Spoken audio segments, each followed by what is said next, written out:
Hello everyone, स्वागत है एक बार फिर से आप सभी का शिक्षा संकल्प के इस ऑनलाइन यूट्यूब प्लेटफॉर्म पर। कैसे हैं आप सभी दोस्त? आशा करता हूं कि बहुत ही अच्छे होंगे और बीएड एंट्रेंस एग्ज़ाम 2025 की तैयारी में मेहनत के साथ लगे होंगे। साथियों, आज के इस स्पेशल क्लास में हम लोग सामान्य विज्ञान यानी जनरल साइंस के इम्पॉर्टेंट एमसीक्यू को डिस्कस करने वाले हैं, जो कि बीएड एंट्रेंस एग्ज़ाम के लिए महत्वपूर्ण है। आप सभी के डिमांड पर जो है ये वीडियो आपको प्रोवाइड करी जा रही है। अच्छा, यहाँ पर पूरे 50 प्रश्नों को कवर किया गया है और ये वही सारे क्वेश्चन हैं जो किसी न किसी परीक्षा में पूछे जा चुके हैं।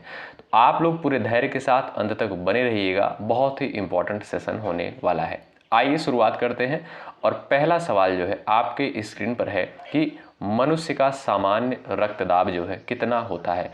5 सेकंड का समय आपके पास रहेगा हर एक प्रश्न के लिए आंसर देते हुए चलिएगा। प्रयास करें आंसर देने के लिए। मनुष्य का सामान्य रक्तदाब कितना होता है? याद रखिएगा दोस्तों, 120 से 80 mmHg। Option number C correct है। अगला सवाल देखें, मनुष्य में जो है कौन सा एक अपशिष्ट पदार्थ होता है? चलिए सभी लोग प्रयास करें। यूरिया, अमोनिया, आयोडीन और है आपका नाइट्रिक अम्ल। 4 ऑप्शंस आपके सामने दिए गए हैं। मनुष्य के शरीर में जो है एक अपशिष्ट पदार्थ कौन सा होता है? वो है आपका यूरिया। विकल्प दोस्तों ए बिल्कुल राइट है। अगला सवाल देखें, मानव शरीर में जो है पेशियों की संख्या कितनी होती है? चलिए सभी लोग आंसर करें। चलिएगा भाई, मानव शरीर में पेशियों की संख्या कितनी होती है? 365, 656, 665 और 800।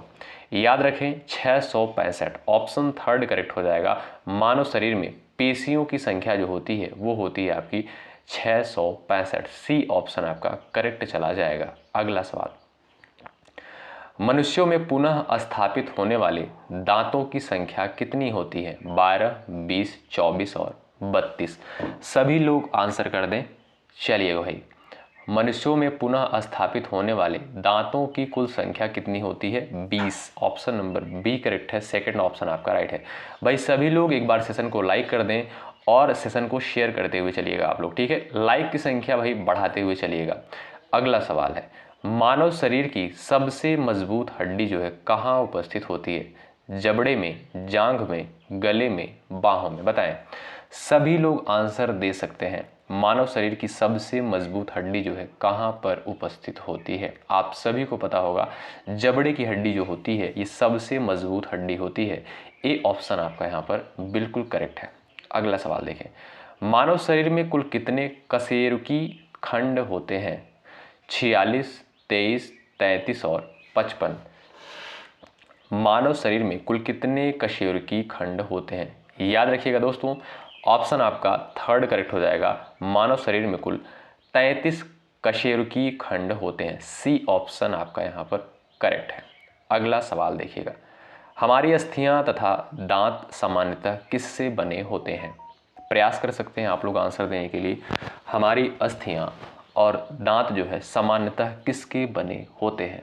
प्रयास करिए आंसर देने के लिए। चलिएगा, याद रखिएगा साथियों, ट्राई कैल्शियम फास्फेट, क्या ट्राई कैल्शियम फास्फेट के द्वारा जो है हमारी अस्थियां और दांत निर्मित होते हैं। ए ऑप्शन आपका दोस्तों बिल्कुल करेक्ट है। अगला सवाल देखें, पीयूष ग्रंथि मानव शरीर के किस अंग में स्थित होती है? बहुत महत्वपूर्ण सवाल है। चलिएगा, और साइंस की ये क्लास आपको कैसी लगती है एक बार कमेंट बॉक्स में अपना रिव्यू ज़रूर बताएं, ठीक है भाई?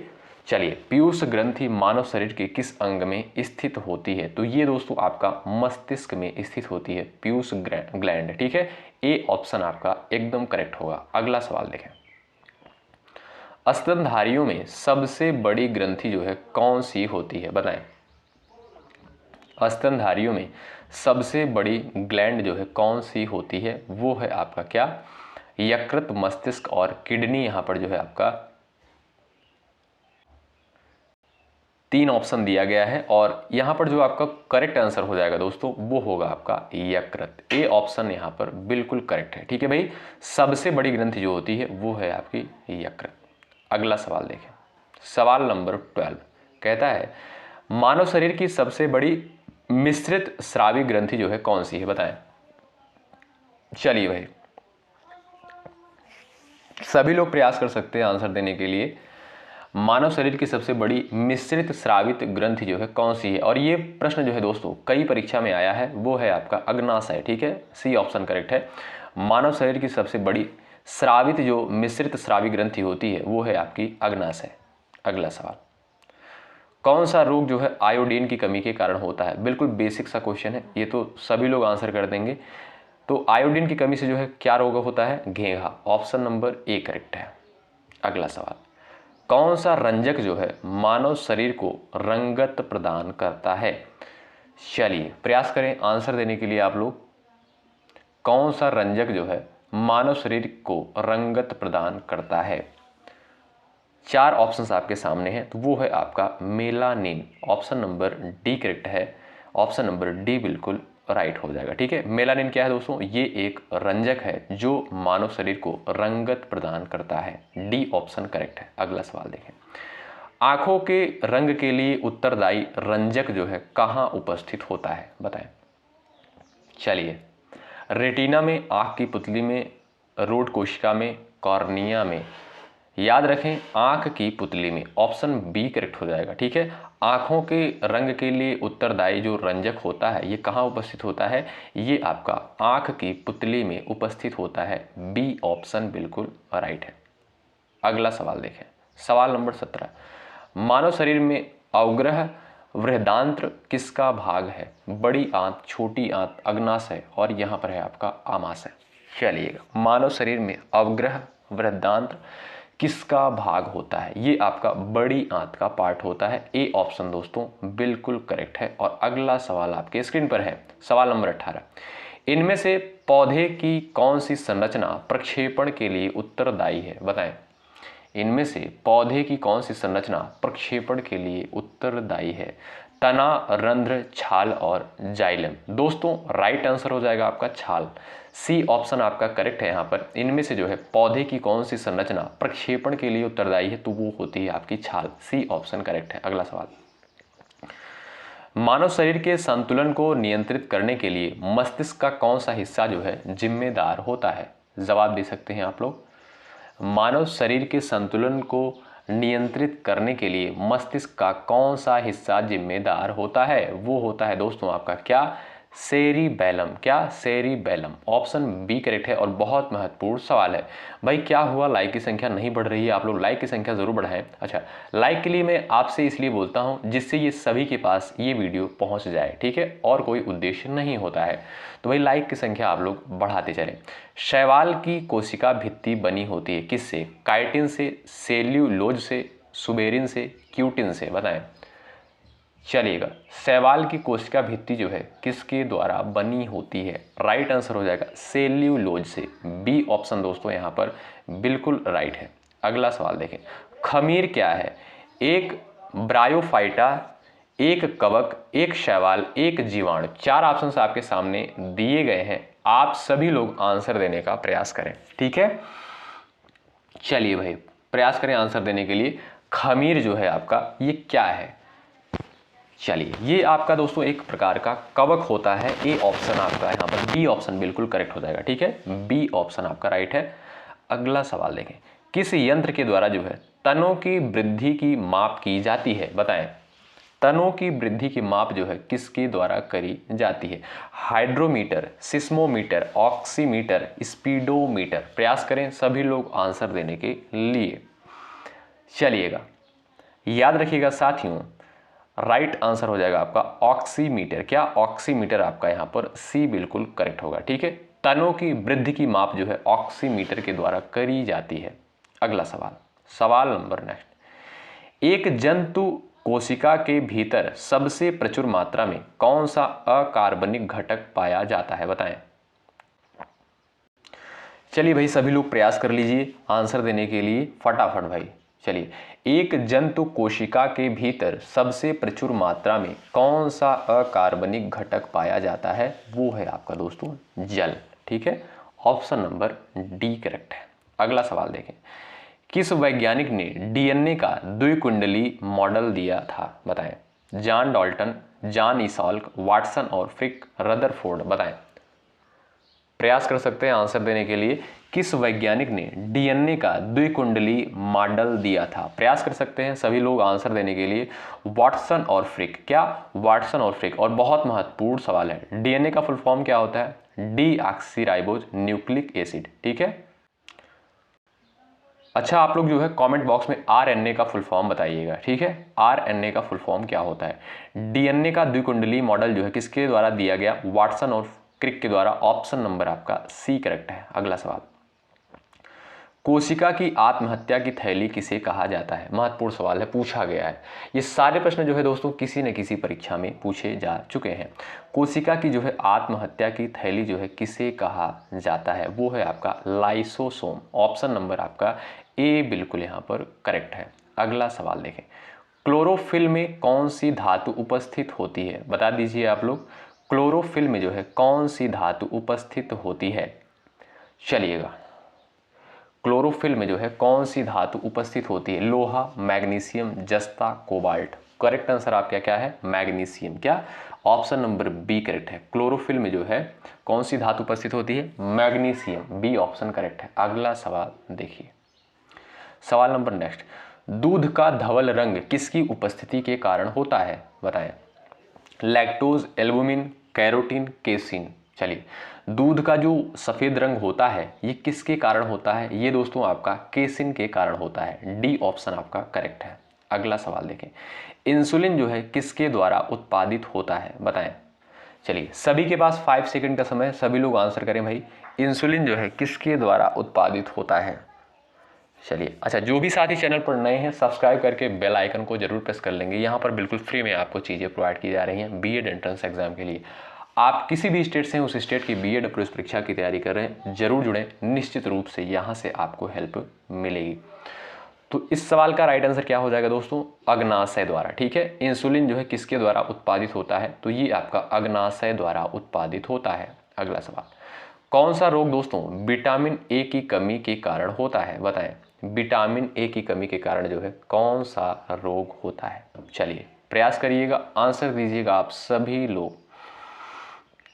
चलिए, बेरी बेरी तो विटामिन बी की कमी के कारण होता है। ठीक है, विटामिन सी स्कर्वी होता है, और यहाँ पर ए रतौधी। ऑप्शन नंबर आपका सी करेक्ट है। ठीक है, अगला सवाल देखें, कौन हमारी आंखों में प्रवेश करने वाली प्रकाश की मात्रा को नियंत्रित करता है? बताएं। चलिए, यानी जो एकाएक हमारे आंखों के सामने लाइट पड़ती है तो उसको नियंत्रित करने का कार्य जो है किसके द्वारा किया जाता है? आयरिस के द्वारा। क्या?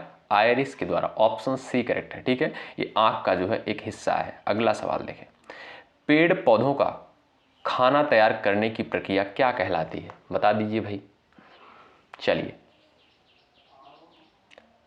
पेड़ पौधों का खाना तैयार करने की प्रक्रिया जो है क्या कहलाती है? फोटोसिंथेसिस। क्या? Photosynthesis. Option number D correct है। ठीक है, डी ऑप्शन आपका राइट है। अगला सवाल, एक भारी नाभिक के दो हल्के नाभिकों में टूटने की प्रक्रिया को क्या कहते हैं? बताएं। एक भारी नाभिक के दो हल्के नाभिकों में टूटने की प्रक्रिया को क्या कहते हैं? नाभिकीय संलयन, नाभिकीय विखंडन, द्रव्यमान क्षति और रेडियो एक्टिव। आप लोग बताएंगे।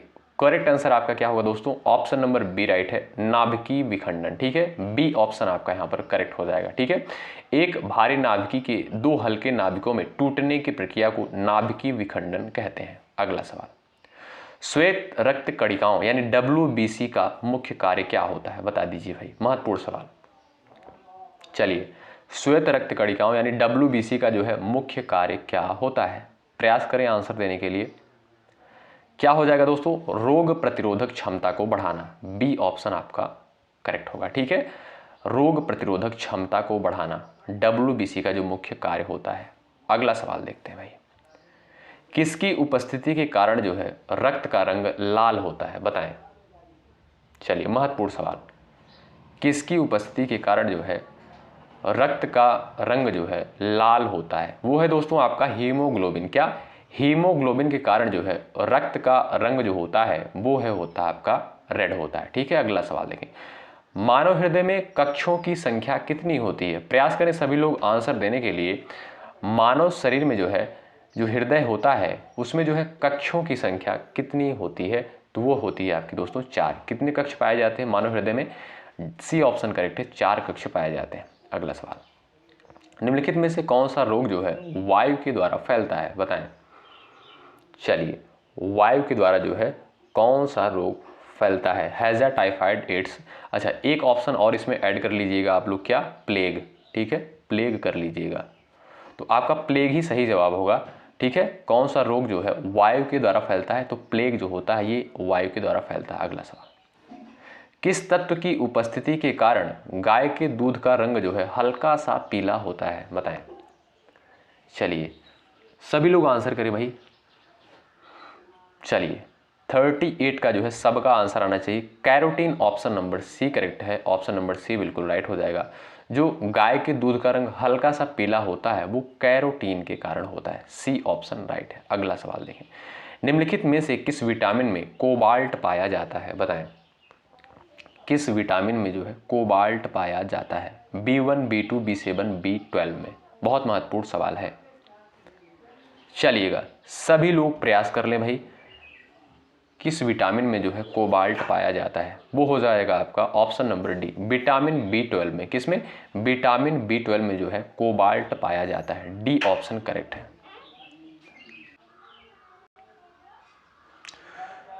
चलिए, प्रयास करें क्वेश्चन नंबर 40 का आंसर देने के लिए। किस तत्व की कमी के कारण आलू में ब्लैक हॉट रोग जो है होता है? तांबा, जस्ता, ऑक्सीजन, पोटेशियम। चलिए, किस तत्व की कमी के कारण जो है आलू में ब्लैक हॉट रोग होता है? वो है आपका oxygen. Option number C correct हो जाएगा दोस्तों, ध्यान रखिएगा आप लोग। ठीक है भाई, अगला सवाल देखते हैं। कौन जो है भूमिगत जल को प्रदूषित करता है? अच्छा, ये क्लास दोस्तों आप सभी के डिमांड पर प्रोवाइड की जा रही है। ये हमारा जो है विषय नहीं है, ठीक है। तो आप सभी के डिमांड पर उन सारे क्वेश्चंस को कंसाइज किया गया है जो क्वेश्चन जो है किसी न किसी एग्जाम में जो है पूछे गए हैं। तो आप लोगों को ये क्लास कैसी लगती है, एक बार अपना रिव्यू जो है ज़रूर बताएं। अगर एक आध क्वेश्चन का आंसर कुछ इधर उधर हो जाता है तो आप लोग उतना मैनेज कर लीजिएगा, ठीक है। चलिए, कौन भूमिगत जल को प्रदूषित करता है? आप लोग यहाँ पर आंसर दे सकते हैं। जीवाणु, शैवाल और विषाणु, आर्सेनिक। कौन जो है भूमिगत जल को प्रदूषित करता है? वो होता है आपका आर्सेनिक। ऑप्शन नंबर दोस्तों डी करेक्ट है। और अगला सवाल है, किसकी उपस्थिति के कारण जो है गिरगिट जो है रंग बदलता है? आजकल तो भाई इंसान भी रंग बदलने लगा, क्यों? जवाब देने का प्रयास करें। हीमोग्लोबिन, वर्ल्ड की लवक, और यहाँ पर है क्लोरोफिल, वात रंध्र। चलिए, किसकी उपस्थिति के कारण जो है गिरगिट रंग बदलता है? ऑप्शन आपका यहाँ पर कौन सा हो जाएगा? बी ऑप्शन करेक्ट है, वर्ड की लवक। ऑप्शन बी राइट है। अगला सवाल देखें, पादप वृद्धि हार्मोन जिब्रेलिन को किससे निकाला जाता है? बताएं। पादप वृद्धि हार्मोन जिब्रेलिन को जो है किससे निकाला जाता है? ये दोस्तों आपका कवक से निकाला जाता है। ए ऑप्शन दोस्तों बिल्कुल करेक्ट है। अगला सवाल देखें, इंसुलिन क्या है? एंजाइम है, हार्मोन है, विटामिन है? इनमें से कोई नहीं। चलिए, सभी बच्चे आंसर करें और भाई लाइक की संख्या आप लोग बढ़ाते चलें। आपके लिए मेहनत किया जा रहा है, ठीक है। तो आपका कर्तव्य बनता है सेशन को जरूर लाइक करें, ठीक है। इंसुलिन जो है क्या है? ये दोस्तों आपका एक हार्मोन होता है। बी ऑप्शन आपका करेक्ट है। अगला सवाल देखें, प्रकाश संश्लेषण प्रक्रिया में सूर्य के प्रकाश का कौन सा रंग जो है सबसे अधिक उपयुक्त होता है? लाल, नीला, हरा और बैंगनी। बताएं। सभी बच्चे आंसर दें। प्रकाश संश्लेषण प्रक्रिया में सूर्य के प्रकाश का कौन सा रंग जो है सबसे अधिक उपयुक्त होता है? ए ऑप्शन आपका राइट है, लाल रंग। ठीक है भाई, ए ऑप्शन दोस्तों बिल्कुल करेक्ट होगा। अगला सवाल देखें, मानव शरीर के किस अंग में लसिका कोशिका का निर्माण होता है? बताएं। चलिए, प्रयास करें आंसर देने के लिए। मानव शरीर के किस अंग में लसिका कोशिका का निर्माण होता है? तो वो है आपका दीर्घ अस्थि में। ऑप्शन आपका यहां पर दोस्तों 4 बिल्कुल करेक्ट है। और अगला सवाल है, मानव शरीर का सबसे व्यस्ततम अंग जो है कौन सा होता है? यकृत है, हृदय है, फेफड़ा है, और यहाँ पर जो है आपका किडनी है। 4 ऑप्शंस आपके सामने दिए गए हैं। मानव शरीर का जो है सबसे बिजी अंग जो है कौन सा होता है? वो है आपका हार्ट यानी हृदय। ऑप्शन नंबर बी करेक्ट है। और ये है आपके स्क्रीन पर अगला सवाल 49, निम्न में से किसमें प्रचुर मात्रा में प्रोटीन पाया जाता है? बताएं प्रोटीन जो है किसमें पाया जाता है? प्रयास कर सकते हैं आंसर देने के लिए आप सभी लोग। चलिए, सोयाबीन और मूंगफली में। किसमें? सोयाबीन और मूंगफली में। सी ऑप्शन दोस्तों यहाँ पर करेक्ट है। किसमें जो है प्रचुर मात्रा में प्रोटीन पाया जाता है? सोयाबीन और मूंगफली में। सी ऑप्शन दोस्तों आपका करेक्ट है। ठीक है, अगला सवाल देखें। मानव शरीर की सबसे बड़ी हड्डी कौन सी होती है? बताएं मानव शरीर की सबसे बड़ी हड्डी जो है कौन सी होती है? जांघ की हड्डी, घुटने की हड्डी, कंधे की हड्डी, रीढ़ की हड्डी। चलिए, मानव शरीर की सबसे बड़ी हड्डी जो है कौन सी होती है? चलिए, राइट आंसर क्या है आपका? जांघ की हड्डी होती है। अच्छा, इसे क्या कहते हैं? शायद फीमर कहते हैं। क्यों? फीमर शायद कहा जाता है। अच्छा, सबसे छोटी जो हड्डी होती, कान की हड्डी होती है, उसे क्या कहते हैं? जो भी हमारे दोस्त यहाँ पर, जो भी साथी साइंस वाले हैं, वो लोग बताएंगे सबसे छोटी हड्डी जो है वो कहाँ की होती है और उसका नाम क्या है। एक बार कमेंट बॉक्स में आप लोग ज़रूर बताएंगे। और ये जो है आज की इस क्लास का लास्ट क्वेश्चन था। ये क्लास आपको कैसी लगती है एक बार ज़रूर बताएं, अपना रिव्यू ज़रूर बताएं और लाइक की संख्या बढ़ाएं, तभी जो है साइंस की क्लास आपको और प्रोवाइड की जाएगी। जब आप लोग पसंद करेंगे तभी हमको पता चलेगा कि हाँ, ये क्लासेस आपको सही लग रही हैं, तो और भी क्लासेस आपको प्रोवाइड की जाएंगी साइंस की। ठीक है, तो बहुत बहुत शुक्रिया अंत तक बने रहने के लिए। चैनल पर यदि आप लोग नए हैं, सब्सक्राइब करके बेल आइकन को प्रेस कर लें और डिस्क्रिप्शन बॉक्स में जो है टेलीग्राम चैनल का लिंक दे दिया गया है, आप लोग ज्वाइन हो जाइए। बहुत शुक्रिया। जय हिंद, जय भारत। मिलते हैं आपसे नेक्स्ट क्लास में। शुक्रिया।